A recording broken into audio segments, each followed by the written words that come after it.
സ്മൃതി, party തിരുത്തണ്ടേ? Party തിരുത്തേണ്ടതാണ്. പക്ഷെ എത്രത്തോളം തിരുത്തും എന്നുള്ളത് എനിക്ക് ഒരു സംശയമുണ്ട്. ഇത്രത്തോളം അലാമിംഗ് സിറ്റുവേഷൻ ആണ് എന്നുള്ളത് ഇപ്പോൾ സുനിൽ പറഞ്ഞല്ലോ. അത് എത്രത്തോളം പാർട്ടി ഉൾക്കൊള്ളുന്നു അല്ലെങ്കിൽ പാർട്ടിയിലെ നേതാക്കൾ ഉൾക്കൊള്ളുന്നു എന്നുള്ള കാര്യത്തിൽ സംശയമുണ്ട്. ഇന്നലെ പാർട്ടി സെക്രട്ടേറിയറ്റിൽ നിന്ന് പുറത്തു വന്നിരിക്കുന്ന പ്രസ്താവനയിൽ പരാജയം അപ്രതീക്ഷിതമാണ്, പരാജയത്തെ അംഗീകരിച്ചുകൊണ്ട് വന്ന പോരായ്മകൾ തിരുത്തുന്നതിന് ആവശ്യമായ നടപടികൾ സ്വീകരിക്കുമെന്ന് ആദ്യ വരിയിൽ പറഞ്ഞ ശേഷം പിന്നെ അങ്ങോട്ട് ഈ പറഞ്ഞ ഈ തെരഞ്ഞെടുപ്പ് സമയത്ത് കേട്ട കാര്യങ്ങളൊക്കെ തന്നെയാണ്, നേട്ടങ്ങളുടെ പട്ടിക അങ്ങോട്ട് നിരത്തുകയാണ്. എന്നിട്ട് അവസാനം BJP വന്നതിനെക്കുറിച്ച് BJP 3 സീറ്റ് നേടിയ കാര്യത്തിലും അതിൽ കോൺഗ്രസിനെ കുറ്റപ്പെടുത്തുന്ന ഒരു പ്രതികരണം അവിടെ നടത്തുകയാണ്. മാറി മാറി ഭരണത്തിൽ വരികയെന്ന കേരളത്തിന്റെ പതിവ് രീതിയെ മാറ്റിമറിച്ചുകൊണ്ട് കഴിഞ്ഞ 10 വർഷക്കാലം LDF സർക്കാർ സംസ്ഥാനത്ത് ഭരണത്തിലിരുന്ന് ജനങ്ങൾക്ക് നൽകിയ വാഗ്ദാനങ്ങളെല്ലാം പൂർത്തീകരിച്ചു തുടങ്ങിയ ഒരു നേട്ടത്തിന്റെ പട്ടികയാണ് അവിടെ പ്രസ്താവനയായി വരുന്നത്. അതിലും അപ്പുറമാണല്ലോ നമ്മൾ ഇന്നലെ പറഞ്ഞ M സ്വരാജിന്റെ ഫേസ്ബുക്ക് പോസ്റ്റ്. 2 തവണ ഇവർ ഭരിച്ചല്ലോ, ഇനി ഒരു തവണ അവർ ഭരിക്കട്ടെ എന്ന തികച്ചും ഉദാസീനവും അരാഷ്ട്രീയവുമായ ചിന്ത വോട്ടർമാരെ സ്വാധീനിച്ചിട്ടുണ്ട് എന്ന് പറഞ്ഞ് വോട്ടർമാരെ കുറ്റപ്പെടുത്തുകയാണ്. അപ്പോൾ ഈ അപകട സാഹചര്യം കൃത്യമായി മനസ്സിലാക്കി ഒരു പ്രസ്താവന പുറപ്പെടുവിച്ചത് CPI ആണ്. CPIയുടെ പ്രതികരണത്തിൽ ജനാധിപത്യ വ്യവസ്ഥയിൽ എല്ലാവരേക്കാൾ വലിയവർ ജനങ്ങളാണ്. ആ ജനങ്ങളുടെ വിധിയെഴുത്തിനെ കമ്മ്യൂണിസ്റ്റ് പാർട്ടിയും LDFും വിനയപൂർവ്വം അംഗീകരിക്കുന്നു. ആ വിനയപൂർവ്വം എന്നുള്ള വാക്ക് ഒരു പ്രധാനപ്പെട്ട വാക്കാണ്, ഒരു വലിയ വാക്കാണ്. ആ വിനയപൂർവ്വം അംഗീകരിക്കുന്നു. അപ്പോൾ 3-ാം ഊഴം ഉറപ്പിക്കുമെന്ന പ്രതീക്ഷയ്ക്ക് തിരിച്ചടി ഉണ്ടായിരിക്കുന്നത്. അതിൻ്റെ കാരണങ്ങളെക്കുറിച്ച് മുൻവിധി കൂടാതെയുള്ള പരിശോധന ആവശ്യമാണ്. മുൻവിധി കൂടാതെയുള്ള പരിശോധനയ്ക്ക് CPIM തയ്യാറാകുമോ എന്നുള്ളതാണ് ഏറ്റവും പ്രധാനപ്പെട്ട ചോദ്യം. 67 എന്ന സംഖ്യയിൽ നിന്നും 26ലേക്ക് എങ്ങനെ കൂപ്പുകുത്തി എന്ന സ്വയം വിമർശനാത്മകമായ പരിശോധനയിലേക്ക് CPIM കടക്കുമോ എന്നുള്ള ഏറ്റവും പ്രധാനപ്പെട്ട ചോദ്യം ഞാൻ ചോദിക്കുമ്പോൾ അങ്ങനെ കടക്കും എന്നതിൻ്റെ ഒരു സൂചന പോലും നൽകുന്നില്ല എന്നുള്ള അങ്ങേയറ്റം നിരാശാജനകമാണ്. അപ്പോൾ എങ്ങനെ തോറ്റുന്ന പരിശോധനയിൽ ഇപ്പോൾ തോമസ് ഐസക്കിനെ പോലുള്ള മുതിർന്ന നേതാക്കൾ ആ പരാജയത്തിൻ്റെ കാരണങ്ങൾ പരിശോധിക്കാൻ ഇപ്പോൾ തയ്യാറായി വരുന്നുണ്ട്. അപ്പോൾ ധാർഷ്ട്യം എന്ന വാക്കാണ് അദ്ദേഹത്തിനോട് ചോദ്യമായി വന്നതാണ്. ധാർഷ്ട്യം അതൊരു ഘടകമായിട്ടുണ്ടെങ്കിൽ അത് നേതാക്കൾ പരിശോധിക്കണമെന്നൊരു വാചകം അദ്ദേഹത്തിൽ നിന്ന് വരികയാണ്. ഇന്നിപ്പോൾ V അരുൺകുമാറിൻ്റെ പ്രതികരണം വന്നല്ലോ, ജനഹിതം എപ്പോഴും ശരിയായിരിക്കും എന്നുള്ളൊരു പ്രതികരണം. അപ്പോൾ ജനഹിതം ശരിയായെങ്കിൽ ആ ശരി എങ്ങനെ സംഭവിച്ചു, ആ ശരിയിലേക്ക് അങ്ങനെ എത്തി എന്നൊരു പരിശോധന ആവശ്യമല്ലേ? കൽപ്പറ്റ മാഷ് എന്ന് പറഞ്ഞിരിക്കുന്നത് ജനാധിപത്യ ബോധമുള്ള ജനങ്ങളുടെ ജീവൻ രക്ഷാപ്രവർത്തനം എന്നാണ്.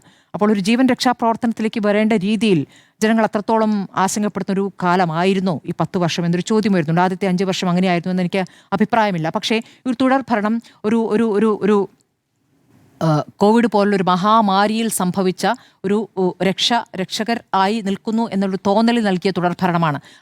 അതല്ലാതെ ഒരു വലിയ നേട്ടത്തിൻ്റെ തുടർച്ച എന്ന രൂപത്തിൽ അതിനെ വ്യാഖ്യാനിക്കുകയും ഈ കിട്ടിയ 10 വർഷത്തെ അത് ഇങ്ങനെ പറഞ്ഞ് ഞങ്ങളിതാ ചെയ്തില്ലേ, ഞങ്ങളിതാ ഗംഭീരമായി നടത്തിക്കൊണ്ടിരിക്കുന്നു എന്നിങ്ങനെ പറഞ്ഞ് പരത്താനുള്ള ഒരു ശ്രമം അവിടെ നടത്തുകയാണ്. അത് എത്രത്തോളം ശരിയായിരുന്നു എന്നുള്ള പരിശോധന അവിടെ നടത്തുന്നുണ്ടോ എന്നൊരു ചോദ്യം. നോക്കൂ, ഈ മുന്നണിയിൽ 8 കക്ഷികൾ സംപൂജ്യരായി കേട്ടോ, ഈ LDF മുന്നണിയിൽ.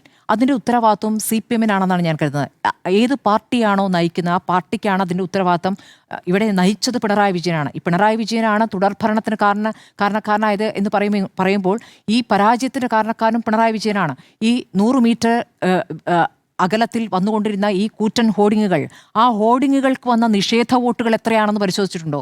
ആ നിഷേധ വോട്ടുകൾ ഒരു വലിയ ഒരു സംഖ്യ ആയിരിക്കുമെന്നാണ് ഞാൻ കരുതുന്നത്. അപ്പോൾ അങ്ങനെ ഒരു പരിശോധനയ്ക്ക് CPIM കടക്കുമോ എന്നുള്ളതാണ്. ഈ വീഴ്ച ഒരു വലിയ ഷോക്കാണെന്നൊക്കെ കഴിഞ്ഞ ദിവസത്തിൽ ഇപ്പോൾ നമ്മുടെ കൂടെ നിങ്ങളൊക്കെ തന്നെ പലരും അഭിപ്രായപ്പെട്ടു. എനിക്കതിലൊരു ഷോക്കേ ഇല്ല. കാരണം ഇത് സംഭവിക്കാനിരിക്കുന്നു എന്ന് എനിക്ക് കൃത്യമായി തോന്നിയിരുന്ന കാര്യമാണ്. ഇവിടെ പിണറായി വിജയൻ 2016 അധികാരത്തിൽ കയറുമ്പോൾ പറഞ്ഞൊരു കാര്യമുണ്ട്, ഓരോ ഫയലും ഒരു ജീവിതമാണ്. അതോടൊപ്പം തന്നെ പറഞ്ഞ മറ്റൊരു കാര്യമുണ്ട്, അവതാരങ്ങൾ ഉണ്ടാകാത്ത ഒരു ഭരണം വേണം, അവതാരങ്ങൾ പാടില്ല. എന്നിട്ട് നമ്മൾ പിന്നെ കാണുന്നത് എങ്ങനെയാണ്? അവതാരങ്ങൾ 1, 2, 3 എന്നതിനപ്പുറം ആയിരത്തോളം അവതാരങ്ങൾക്ക് നടുക്ക് നിൽക്കുന്ന മുഖ്യമന്ത്രിയെ, അതായത് ജനങ്ങളുമായി ഒരു കണക്റ്റില്ലാത്ത മുഖ്യമന്ത്രിയാണ് കാണുന്നത്. അതിൽ ഒരു ജനത്തിൽപ്പെട്ട ഒരാൾ, ഒരു സഖാവ് ഒരു ചോദ്യം ചോദിക്കുമ്പോൾ വീട്ടിൽ പോയി ചോദിക്കാൻ പറയുന്ന തരത്തിൽ ആ ധാർഷ്ട്യം പ്രകടമായിരുന്നു. ധാർഷ്ട്യം എന്ന് വെച്ചാൽ ജനങ്ങൾ എന്തെങ്കിലും സംസാരിക്കാൻ അടുത്ത് വരുമ്പോൾ ഒരു അറപ്പോടെ മാറ്റി നിർത്തുന്ന ഒരു മുഖഭാവം, ആ മുഖഭാവമൊക്കെ പ്രധാനമാണെന്നേ. ജനങ്ങളെ എത്രത്തോളം സ്നേഹത്തോടെ കരുതലോടെ കാണുന്നു എന്നുള്ളത് ആ മുഖഭാവത്തിൽ പ്രകടമാണ്. ആ മുഖഭാവം ചില സമയത്ത് മാത്രം എടുത്തണിയാനുള്ളതല്ല, അത് മുഴുവൻ സമയത്തും കാണേണ്ടതാണ് നമ്മുടെ നേതാക്കളിൽ. അത് കണ്ടിട്ടുണ്ടോ? അത് പിണറായി വിജയനിൽ നിന്നും പകർന്ന് 1, 2, 3 എന്ന നിലയ്ക്ക് എല്ലാവർക്കും ആ മുഖഭാഗം അത് പകർന്നു കിട്ടുകയാണ്. അപ്പോൾ ഇതാണ് ഈ പാർട്ടിയുടെ മുഖഭാവം എന്ന രൂപത്തിലേക്ക് അത് മാറിക്കഴിഞ്ഞിരിക്കുകയാണ്. അതിൽ നിന്ന് പുറത്തു കടക്കാൻ, ആ തോടിൽ നിന്ന് പുറത്തു കടക്കാൻ അത്ര എളുപ്പമല്ല. അപ്പോൾ അത് അധികാരം നൽകിയതാണ്, അധികാരം നൽകിയ ധാർഷ്ട്യമാണ്. അപ്പോൾ ഈ അധികാരത്തോടുള്ള ദാസ്യവും നമ്മൾ കാണുന്നതാണ്. അപ്പോൾ എവിടേക്കാണ് സമൂഹ മാധ്യമങ്ങളിൽ നിങ്ങളെ പുകഴ്ത്തുന്നവർ, വാഴ്ത്തി പാടുന്നവർ? നമ്മൾ കണ്ടല്ലോ, ഈ കാരണഭൂതൻ തിരുവാതിര പാട്ട് കേൾക്കുന്നു, പിന്നെ മന്ത്രിസഭയിൽ നിന്ന് തന്നെ ഇതൊരു കപ്പിത്താൻ ഈ കപ്പൽ ആടി ഉലയാതെ നോക്കുമെന്നൊക്കെ പറയുന്നു. ഇതൊക്കെ ഈ പുകഴ്ത്തലുകൾക്ക് അങ്ങ് വശംവദരായിട്ട് നമ്മൾ വേറെ ഏതോ ഒരു ലോകത്ത് ജീവിക്കുന്ന ഒരു മനുഷ്യനായി മാറുകയാണ്. അതൊരു വല്ലാത്ത അവസ്ഥയാണ്. ആ അവസ്ഥയിലേക്ക് ഒരു കമ്മ്യൂണിസ്റ്റ് നേതാവ് എത്തുന്നത് ഏറ്റവും സങ്കടകരവും ഏറ്റവും എന്താ പറയുക അലാമിങ്ങുമായിട്ടുള്ള സിറ്റുവേഷനാണ്. അപ്പോൾ ഈ സമൂഹ മാധ്യമങ്ങളിൽ നിങ്ങളെ വാഴ്ത്തിപ്പാടുന്ന പേരില്ലാത്ത സൈബർ സേന തൊട്ട് അവിടെ നിന്ന് അങ്ങോട്ട് കടന്ന് ബുദ്ധിജീവി പരിവേഷത്തിൽ വലിയ വലിയ അതായത് നിങ്ങളുടെ എല്ലാ പിഴവുകൾക്കും സൈദ്ധാന്തികമായി ന്യായീകരണം ചമയ്ക്കുന്നവരുണ്ട്. അത് അവരുടെയൊക്കെ ഒരു പിന്തുണ കൊണ്ട് ഭയങ്കരമായൊരു ഒരു ഒരു ഒരു ഒരു മുന്നേറ്റം നടത്താമെന്ന് കരുതുകയായിരുന്നു.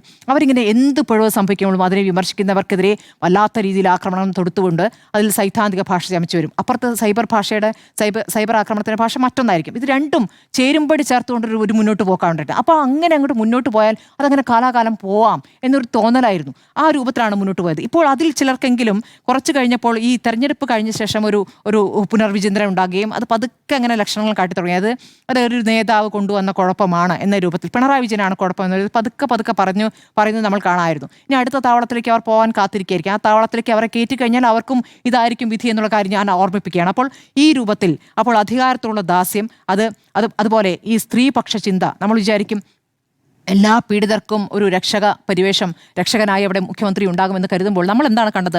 പ്രതിപക്ഷത്തെ ലൈംഗികാരോപിതരെ മാത്രം കാണുന്ന ഒരു പ്രത്യേക കണ്ണട വെച്ച് അങ്ങനെയാണ് അതിനെ കണ്ടുവരുന്നത്. അതിൽ ഒരു തീരുമാനമുണ്ടാകുന്നു. അപ്പോൾ മുഖ്യമന്ത്രി ഒരു കപ്പ് ഉയർത്തിയപ്പോൾ പ്രതീക്ഷയോടെ മുന്നോട്ട് പോയ പല പീഡിതർക്കും തിരിച്ച് അങ്ങനെ അതിലൊരു കരുണ കാണിക്കുന്ന അനുഭവം ഉണ്ടായിട്ടില്ല എന്നുള്ളത്. അപ്പോൾ ഇതൊക്കെ വലിയ രീതിയിൽ ആഘോഷിക്കപ്പെടുകയാണ്. അതായത് നിങ്ങളെ സഹായിക്കേണ്ട, നിങ്ങൾക്കൊപ്പം നിൽക്കേണ്ട സർക്കാർ ചെയ്യുന്ന കാര്യങ്ങളെയൊക്കെ ഒരു വലിയ രീതിയിൽ ഔദാര്യമായി അവതരിക്കും. ഞാൻ പലതവണ ആവർത്തിച്ചുകൊണ്ട് ഞാൻ എല്ലാത്തിലേക്കും പോകുന്നില്ല. അപ്പോൾ ഈ പറയുന്ന വയനാട്ടിലെ ദുരന്തബാധിതരെ സഹായിച്ചതടക്കം എത്രത്തോളം ആഘോഷമായിട്ടാണ് കൊണ്ടു നടന്നിട്ടുള്ളത് എന്നൊരു പ്രധാനപ്പെട്ട ചോദ്യമാണ്. നോക്കൂ, വയനാട്ടിൽ മുസ്ലിം ലീഗ് 51 വീടുകൾ വെച്ചു കൊടുത്തല്ലോ. മുസ്ലിം ലീഗ് വയനാട്ടിൽ മത്സരിച്ചിട്ടില്ല. തങ്ങൾ മത്സരിക്കാത്ത ഒരു ജില്ലയിലാണ് അവരത് ചെയ്തിട്ടുള്ളത്. അപ്പോൾ ഇതൊക്കെ തന്നെയും ഈ എങ്ങനെയാണ് ആ ഒരു വ്യത്യാസമൊക്കെ ആളുകൾ അളക്കുമെന്നേ. നിങ്ങൾ ചെയ്യുന്നത് ഏത് രൂപത്തിലാണ്, അപ്പുറത്തെ രാഷ്ട്രീയ പാർട്ടി എങ്ങനെയാണ് ചെയ്യുന്നത്, നിങ്ങളുടെ സമീപനം എന്താണ്, ഭരിക്കുന്നവരുടെ സമീപനം എന്താണ്, ഇതൊക്കെ അളക്കും. ഇത് കൂടാതെ ഈ പി ആർ പ്രവർത്തനങ്ങൾക്ക് ഇപ്പോൾ ഈ പുറത്ത് സസ്പെൻഷനിലായിരിക്കുന്ന IAS ഉദ്യോഗസ്ഥർ പറയുന്നത് അങ്ങനെ പറയാമോ എന്നൊക്കെ ചോദ്യം അവിടെ നിൽക്കുമ്പോഴും ഈ ചട്ടങ്ങളൊക്കെ വിട്ട് പുറത്ത് പറയുമ്പോഴാണല്ലോ പല കാര്യങ്ങളും പുറത്തേക്ക് വരിക.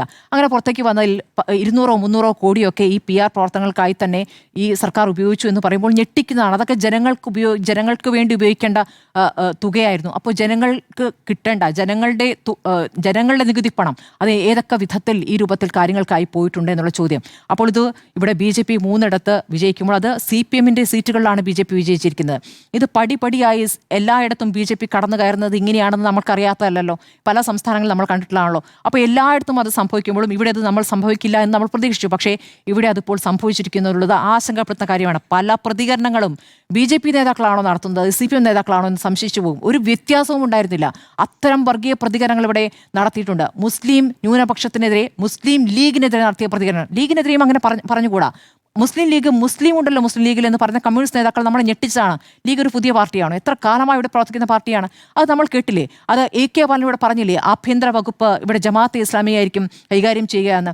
ഇവിടെ വെള്ളാപ്പള്ളി നടേശൻ, നോക്കി, ഈ തെരഞ്ഞെടുപ്പ് പരാജയത്തിന് ഏറ്റവും പ്രധാനപ്പെട്ട ഘടകം വെള്ളാപ്പള്ളി നടേശനാണ് കേട്ടോ. വെള്ളാപ്പള്ളി നടേശൻ നടത്തിയ വർഗീയ പരാമർശങ്ങൾക്ക് യെസ് മൂളുകയും അതിന് മുൻപോ പിൻപോ ആരാണ്, വെള്ളാപ്പള്ളിയാണോ CPM നേതാവാണോ ആദ്യം പറയുമെന്ന് മാത്രം നോക്കിയാൽ മതി. രണ്ടുപേരും ഒരേ കാര്യങ്ങൾ തന്നെ ആവർത്തിക്കുന്നത് നമ്മൾ കണ്ടു. ഇത് ഈ തെരഞ്ഞെടുപ്പിൽ എത്രത്തോളം ബാധിച്ചിട്ടുണ്ടെന്ന് പ്രധാനപ്പെട്ട വിഷയമാണ്. അപ്പോൾ സെക്കുലറായ ജനങ്ങൾ ഒരുമിച്ച് നിന്നുകൊണ്ട് നടത്തിയിരിക്കുന്ന ഒരു വലിയ ജനവിധിയാണിത്. അതിനെ മനസ്സിലാക്കേണ്ടതുണ്ട്. നമ്മൾ ഈ പറയുന്ന ഈ പയ്യന്നൂരിലെ ആ കുറിയ മനുഷ്യൻ നൽകിയിരിക്കുന്ന പാഠമുണ്ടല്ലോ, അതൊരു പ്രധാനപ്പെട്ട പാഠമാണ്. ഈ പയ്യന്നൂരിലും തളിപ്പറമ്പിലുമൊക്കെ 20,000 മുതൽ 40,000 വരെ വോട്ടുകൾ പോയിട്ടുണ്ട്, പാർട്ടി വോട്ടുകൾ പോയിട്ടില്ല. ആ പാർട്ടി വോട്ടുകൾ എവിടെ നിന്നും പോയി എന്നുള്ളതാണ്. മധുസൂദൻ്റെ സ്വന്തം വാർഡിൽ പോലും മധുസൂദന് വോട്ട് കിട്ടിയിട്ടില്ല എന്നുള്ളതാണ്. അപ്പോൾ അത് പരിശോധിക്കണം. അപ്പോൾ പാർട്ടി പരിശോധിക്കും, നടപടിയിലേക്ക് കടക്കുമെന്നൊക്കെ കേൾക്കുന്നു കേട്ടോ കണ്ണൂരിൽ. അതെന്ത് നടപടിയായിരിക്കും എന്നറിയോ? ആ നടപടി എന്നുള്ളത് നഷ്ടപ്പെട്ടു പോയ പാർട്ടി വോട്ടുകൾ, അതിന് പിന്നിൽ പ്രവർത്തിച്ചവർക്കെതിരെയാണ് നടപടി ഇടാൻ പോകുന്നത്. അല്ലാതെ പാർട്ടിയുടെ പിഴവ് തിരുത്തുകയല്ല. കുഞ്ഞികൃഷ്ണനും അപ്പുറത്ത് കൂവി തോൽപ്പിക്കാൻ ശ്രമിച്ച TK ഗോവിന്ദനും പറഞ്ഞ കാര്യങ്ങൾ പരിശോധിക്കുകയല്ല ചെയ്യുക. പകരം ഏത് പാർട്ടി വോട്ട് പോയി, അതിന് ഏതൊക്കെ പാർട്ടി നേതാക്കൾ പങ്കുവഹിച്ചു, ആ നേതാക്കളുടെ തല പോകും. ഇതാണ് ചെയ്യാൻ പോകുന്നത്. അപ്പോൾ എവിടെയാണ് തിരുത്തൽ എന്നുള്ള കാര്യത്തിൽ എനിക്ക് സംശയമുണ്ട്. ഇതാണ് കാലങ്ങളായി CPM തുടരുന്നത്. എപ്പോഴും ഒരു എതിർ ശബ്ദമുയർത്തുന്ന അല്ലെങ്കിൽ ഒരു തിരുത്തൽ ശബ്ദമുയർത്തുന്നവരെ നിശബ്ദരാക്കാൻ ശ്രമിക്കും എന്നുള്ളതാണ് എപ്പോഴും കണ്ടിട്ടുള്ളത്. അപ്പോൾ അങ്ങനെ നിശബ്ദരായി പോയ അനേകായിരം വരുന്ന സഖാക്കൾ നൽകിയ തിരഞ്ഞെടുപ്പ് ഫലമാണ്. അത് തിരിച്ചറിയാൻ കണ്ണ് തുറന്ന് നോക്കിയേ തീരൂ. അത് പാർട്ടി ഇപ്പോൾ ഈ ഇന്ത്യയുടെ ഭൂപടത്തിൽ നിന്നും ചുവപ്പ് മാഞ്ഞു പോകുന്നത് ഞാനൊട്ടും ആഗ്രഹിക്കുന്ന കാര്യമല്ല. അത് ആശങ്കപ്പെടുത്തുന്ന കാര്യമാണ്. ഇപ്പോൾ അറിയാനാവുന്ന ഒരു കാര്യം, രാജ്യസഭയിലേക്കോ ഒരു അംഗത്തെ അയക്കാൻ പോലുമുള്ള ഒരു അംഗബലം ഇപ്പോൾ സംസ്ഥാനത്ത് CPM-നില്ല എന്നുള്ളതാണ്. ഞെട്ടിക്കുന്ന കാര്യമാണ്, ആശങ്കപ്പെടുത്തുന്ന കാര്യമാണ്. അതിൽ യഥാർത്ഥ തിരുത്തലിലേക്ക്, ഞങ്ങളുടെ പിഴവുകൾ അത് തിരുത്തുന്നു എന്ന രൂപത്തിലേക്ക് പാർട്ടി വരണമെന്നുള്ളതൊരു അപേക്ഷയാണ്.